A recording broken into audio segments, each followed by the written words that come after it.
Buenas tardes, televidentes. Hoy en las noticias de la tarde vamos a hablar de los acontecimientos de la mitad del siglo XX y los inicios del siglo XXI. Mi compañera Karen les va a hablar sobre la deuda externa en América Latina. La deuda externa en América Latina. En la década de 1970, el crecimiento económico de Latinoamérica estuvo sujeto a los préstamos provenientes de las bancas estadounidenses y europeas. El aumento precipitado de los precios del petróleo en los años 1973, 1974, 1978 y 1979 por cuenta de los exportadores del crudo generó cuantitativos dividendos que las bancas internacionales invirtieron en los préstamos que se encontraban en los préstamos a países que se encontraban en vías de desarrollo, principalmente a los países latinoamericanos. A continuación, mi compañera Stephanie les va a hablar sobre las consecuencias neoliberales. Muchas gracias. El modelo neoliberal presentó un gran reto en países como México, Argentina y Perú. Alrededor de 1980 y comienzos de 1990, Brasil denegó esta forma porque empezó a demostrar deterioro económico en toda Latinoamérica, ya que se dieron cuenta de una deuda extrema de alrededor de 200 millones de dólares. También podemos implementar aquí el fin de las dictaduras y el regreso de la democracia. La crisis que se generó en toda América fue un motor para realizar algunos movimientos sociales que rigieron algunas represiones en dictaduras militares. A continuación, viene mi compañera Michelle Rondón.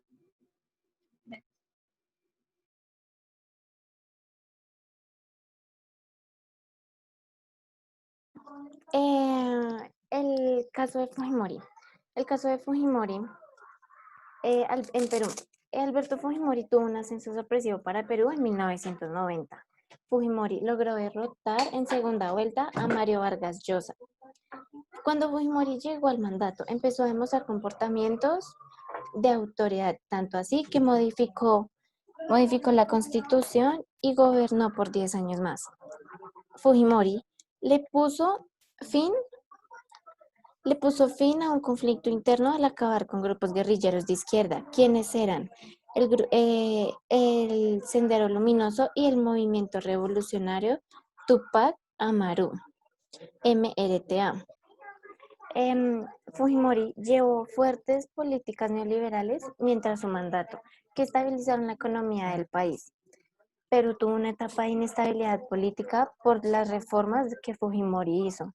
En 1992, Fujimori, decidido a gobernar sin control la economía y la política, disolvió el Congreso y suspendió toda actividad judicial ese mismo año. A continuación veremos una entrevista realizada a una ciudadana en el año de 1995.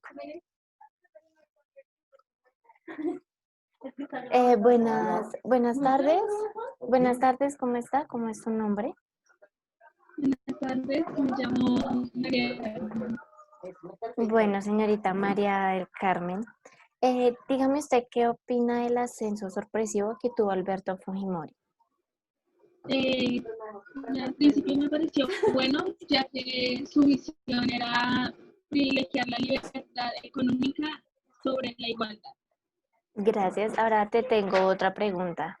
¿Estás de acuerdo con las reformas que Fujimori hizo? Estas reformas consistieron en llevar fuertes políticas neoliberales, las cuales ayudaron mucho a estabilizar la economía del país y el reinstalamiento del sistema financiero.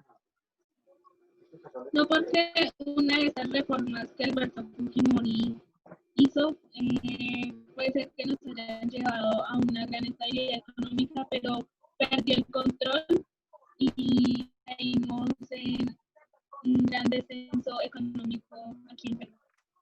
Bueno, señorita María del Carmen, muchísimas gracias. Muchísimas gracias. Ahora escucharemos a mi compañera. Iremos a un pequeño corte de comerciales y después de este corte escucharemos a mi compañera Stephanie hablando sobre el ascenso al poder de Hugo Chávez. Gracias.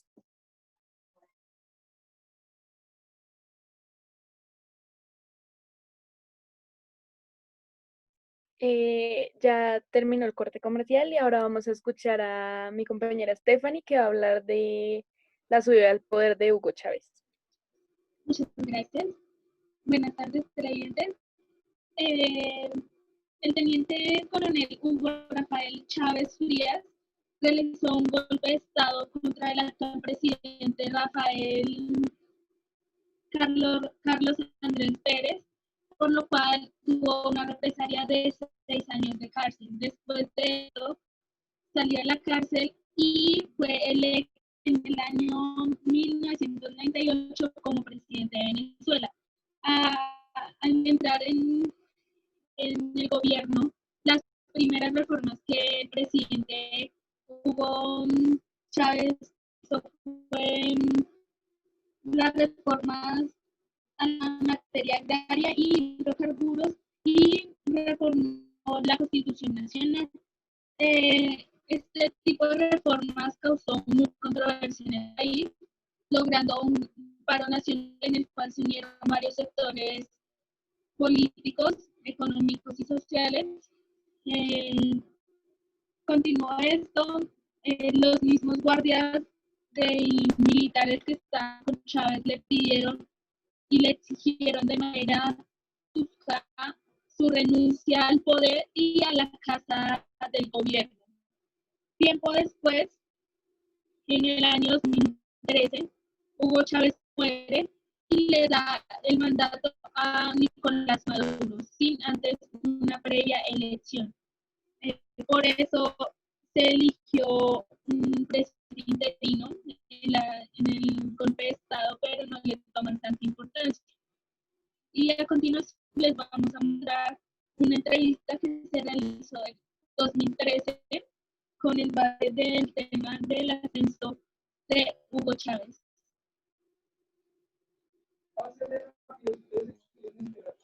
Buenas tardes, ¿cómo te llamas? Buenas tardes, mi nombre es María José. Hola María José, quería hacer algunas preguntas. Sí, señora, claro que sí. ¿Cuál es tu posición respecto a Maduro en el poder sin antes una previa elección? Me parece que no debió subir al poder, ya que con todo lo que hemos evidenciado, no sabe manejar un país. Muchas gracias. ¿Y qué opinas tú respecto a las reformas que se hicieron en la Constitución Nacional? No me parece porque una de las reformas era la polarización y fue una de las muchas que nunca se cumplieron. Muchas gracias. Y a continuación viene mi compañera Michelle Rondón hablándonos de la inversión directa del efecto tequila.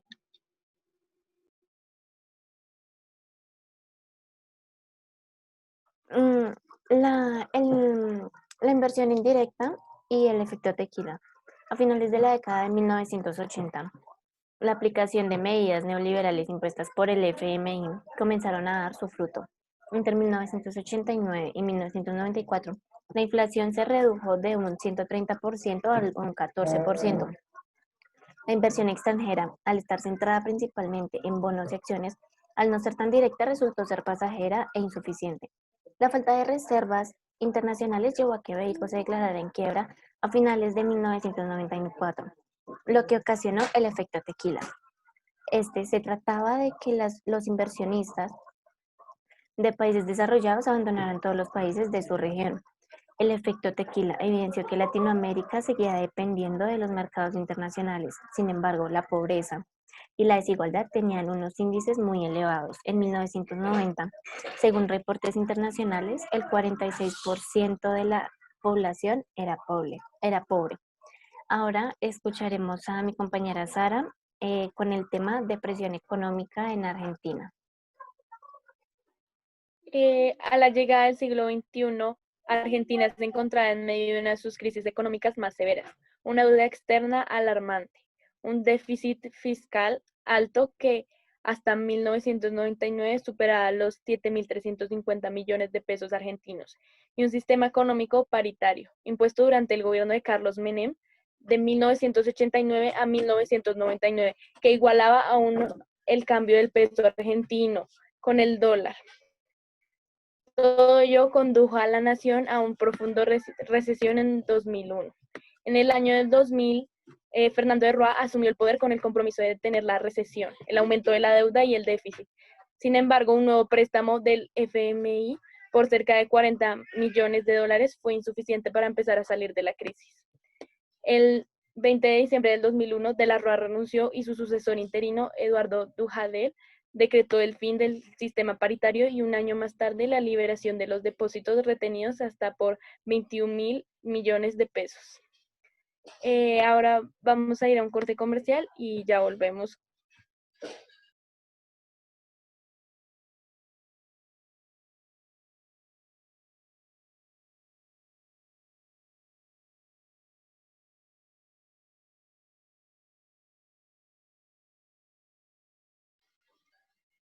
Ahora sigue mi compañera Karen, que nos va a hablar de Ecuador y Chile a comienzos del siglo XXI.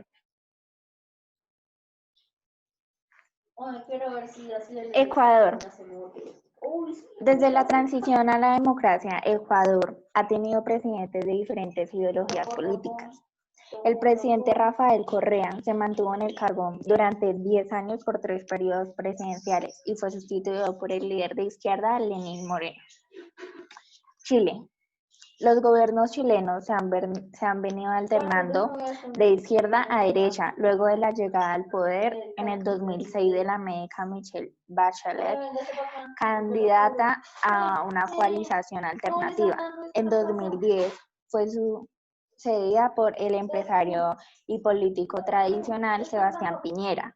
Bachelet sería reelegida en 2014 y 4 años más tarde regresaría al poder. Cuba. Después de 5 décadas de hostilidad y del bloqueo económico impuesto por Estados Unidos a Cuba, ambos países empezaron a acercarse a finales del 2013, bajo los gobiernos de Barack Obama y Raúl Castro. Este último asumió el poder luego de que su hermano, Fidel, dimitiera por motivos de salud. Un apretón de manos entre ambos en el funeral de Nelson Mandela en Sudáfrica sugirió un cambio en las relaciones bilaterales. Entre julio y agosto de 2015 se reabrieron las embajadas en las ciudades capitales de los respectivos países. Asimismo, Obama impuso una serie de medidas para estabilizar las restricciones y el bloqueo sobre la isla y visitó La Habana en marzo del 2016. A continuación, mi compañera Stephanie les va a hablar sobre las políticas de países como Bolivia y Paraguay a comienzos del siglo XXI. Muchas gracias. Bolivia, el primer lustro en el siglo XXI, estuvo marcado por una profunda crisis económica e inestabilidad política hasta el 2006, cuando llegó el poder de la izquierda por vía democrática en cabeza de Evo Morales. Su primer mandato se caracterizó por el impulso de reformas nacionalistas de carácter indigenista, como la estatización de plantas de hidrocarburos en empresas de telecomunicaciones y la implementación de constitución e doble plurinacional, aprobada en medio de la polarización creciente en 2009 y 2012. Morales fue reelegido presidente, sin embargo, su popularidad ha ido disminuyendo. Paraguay, luego de 6 décadas de poder, el Partido Colorado perdió las elecciones en 2008, frente a una coalición política liderada por el Partido Liberal y representada por el candidato Fernando Lugo. Pese a la victoria, el cumplimiento de cuotas políticas liberales en el gobierno de Lugo desató una crisis política enorme, que concluyó con la destitución del presidente y a través de del controvertido juicio político que le acarreó sanciones internacionales en el país. En el año 2003, el Partido Colorado regresó al poder en cabeza del empresario Horacio Cortés.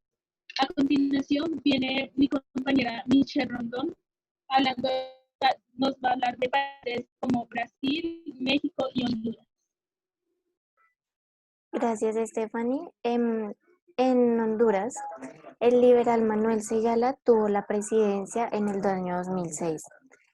Hubo un golpe de Estado en el año 2009, ya que Manuel viró hacia la izquierda a través de un nuevo proceso constituyente apoyado por sectores populares, que despertó las alarmas en partidos y sectores tradicionales, como los gremios económicos, la iglesia y el estamento militar.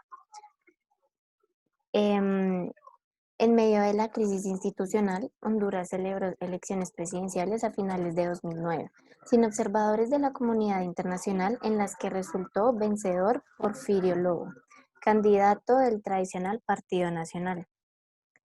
El orden institucional regresó parcialmente a Honduras, luego del Acuerdo para la Reconciliación Nacional y la Consolidación del Sistema Democrático, firmado por Zelaya y Lobo en 2011. En Brasil, el 31 de octubre del 2010, Dilma Rousseff se convirtió en la primera presidenta de Brasil, sucediendo en el poder a su copartidario Luis Ignacio Lula da Silva, del Frente del Partido de los Trabajadores, sobre el candidato socialdemócrata José Serra. La alta popularidad de Rousseff en su primer mandato fue decayendo en su segundo periodo presidencial, al tiempo que se quebraba la alianza política de su gobierno. México. Tras 7 décadas de gobierno del Partido Revolucionario Institucional, PRI, en el año 2000, la Alianza por el Cambio de los Partidos Acción Nacional, PAN, y el Verde Ecologista alcanzó el poder en cabeza de Vicente Fox. En 2012, el PRI regresó al poder de la mano del abogado Enrique Peña Nieto, también en medio de escándalos de fraude en contra de López Obrador. Tanto Calderón en su gobierno como Peña Nieto le hicieron frente al poder emergente de los cárteles del narcotráfico. Sin embargo, a pesar de que los estímulos a las fuerzas armadas y policiales, la violencia se ha recrudecido, mientras que la influencia del narcotráfico ha permeado diversos sectores de la sociedad, sumiendo a México en una profunda crisis sociopolítica. A continuación escucharemos a mi compañera Sara a hablarnos de los países Argentina y Venezuela. Argentina. Entre 2007 y 2011, Argentina estuvo gobernada por la presidenta Cristina Fernández de Kirchner, esposa de Néstor Kirchner, el presidente saliente. Su victoria la convirtió en la primera mujer electa en su país. Durante su primer mandato, las medidas que adoptó, entre ellas el aumento de impuestos a las exportaciones, la enfrentaron a las asociaciones patronales y la legislación en contra de los monopolios al grupo mediático Clarín. Venezuela. Las reñidas elecciones presidenciales de abril de 2013, luego de la muerte de Hugo Chávez, dejaron como ganador al vicepresidente Nicolás Maduro. A lo largo de su gobierno, la crisis institucional y económica se ha acentuado. Por una parte, la escasez de productos básicos de la canasta familiar, medicinas y artículos de aseo personales han llevado al gobierno a regular sus precios y racionarlos. Otra medida económicas adoptadas por Maduro han sido el aumento del precio de la gasolina y del salario mínimo, y en repetidas ocasiones hasta elevado en un 30%, además de devaluación del bolívar. Muchas gracias por ver, nos vemos en una siguiente emisión.